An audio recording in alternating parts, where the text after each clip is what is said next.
back to Young Turks. Starting mouthshut.com at a time when dot-coms were going bust, Faisal Farooqui took a risk moving away from the family bakery business. But with a profitable business model, he's got his detractors to keep their mouths shut.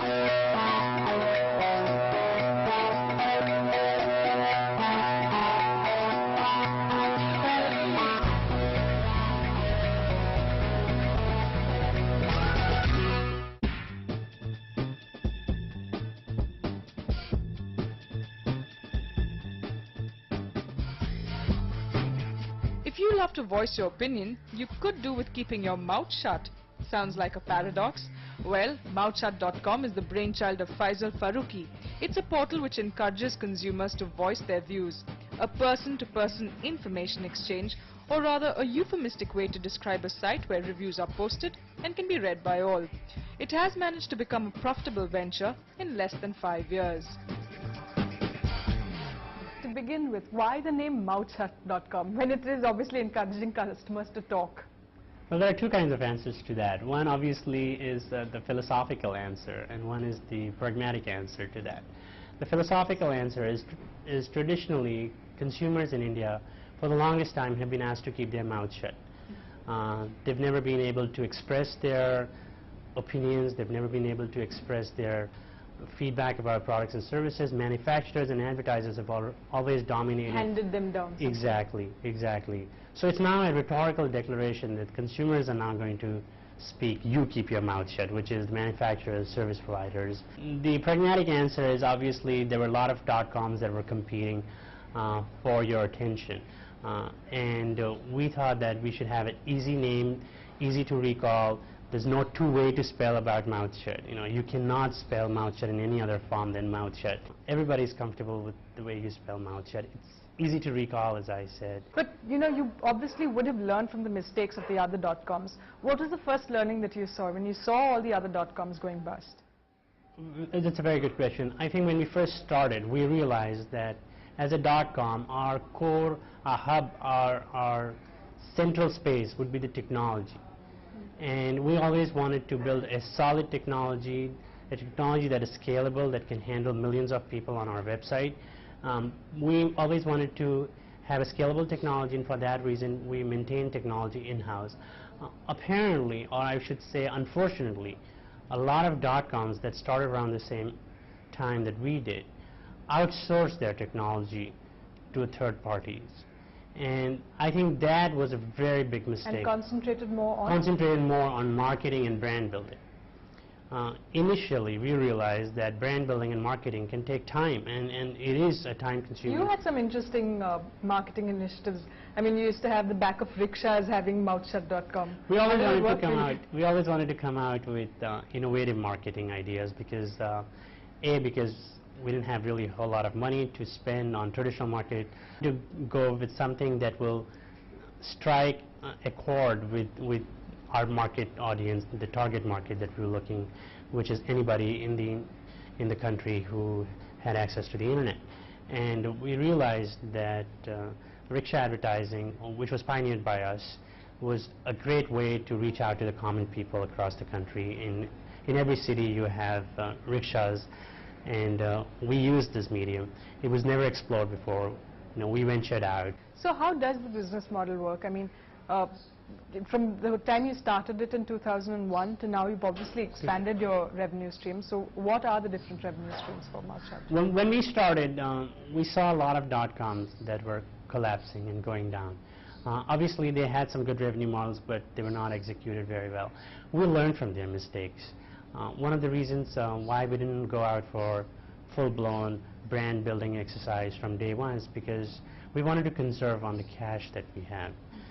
We factored that online advertising, which was the basis of all the dot-coms, or most dot-coms in the country, wasn't really working. Yeah. So, and we were aware of this when we started mouthshut.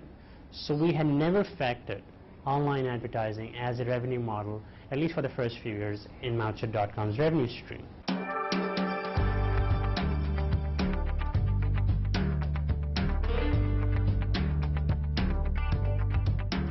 Not in direct competition with traditional market research, Faisal believes mouthshut.com is a lot more consumer relevant.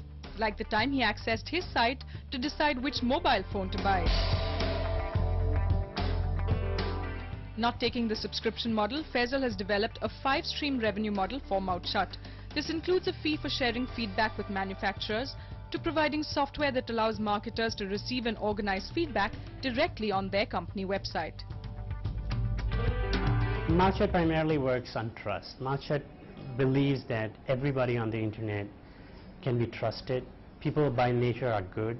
That's the whole basis on which Mouth Shut works.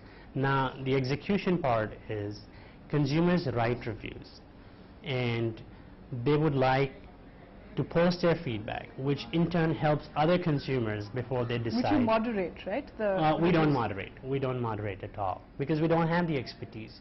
Mouth Shut provide reviews on more than 67,000 products and services. It's impossible for us to have expertise on 67,000 products and services. No, you moderate the language and... We have some automatic filters and content filters built in. See, it's all about consumer empowerment.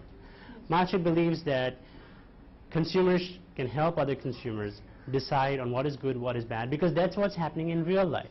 Mouth Shut says, come on to Mouth Shut, find out what other consumers are saying about a car that you're looking to buy, or compare all the cars that fit within your budget and see what people are saying and make your purchase decision. So how would you compare with the traditional market research firms? I mean, you're all trying to get a piece of the consumer's mind. We're not replacing any business. All we're doing is we're making consumers more aware that there exists a platform where you can express your opinions on products and services. The traditional way of market research has been pencil and paper and feedback for all the corporates once a year. The new way of research is going onto mouthshut.com and reading what your consumers are saying about your product. So we're not replacing, but we're providing an alternative and a faster alternative.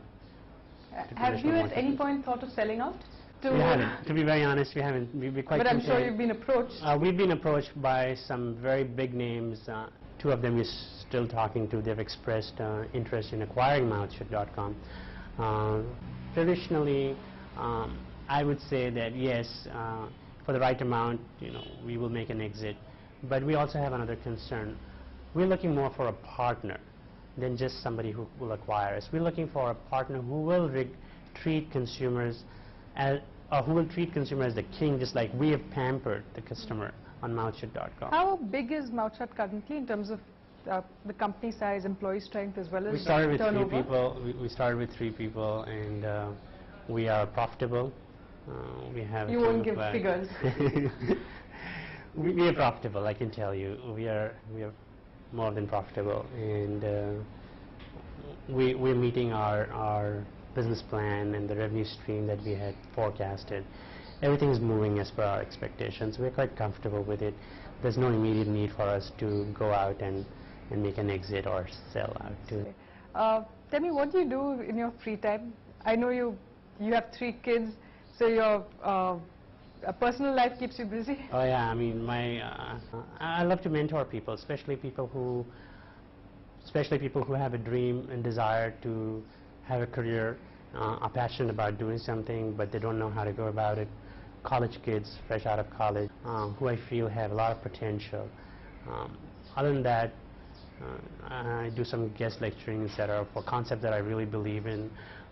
One of the concepts that I really believe in it and I live by it is the customer is the king. And I go out, talk to companies on how to effectively implement this concept and not just make it a mere word, but actually implement it in real life.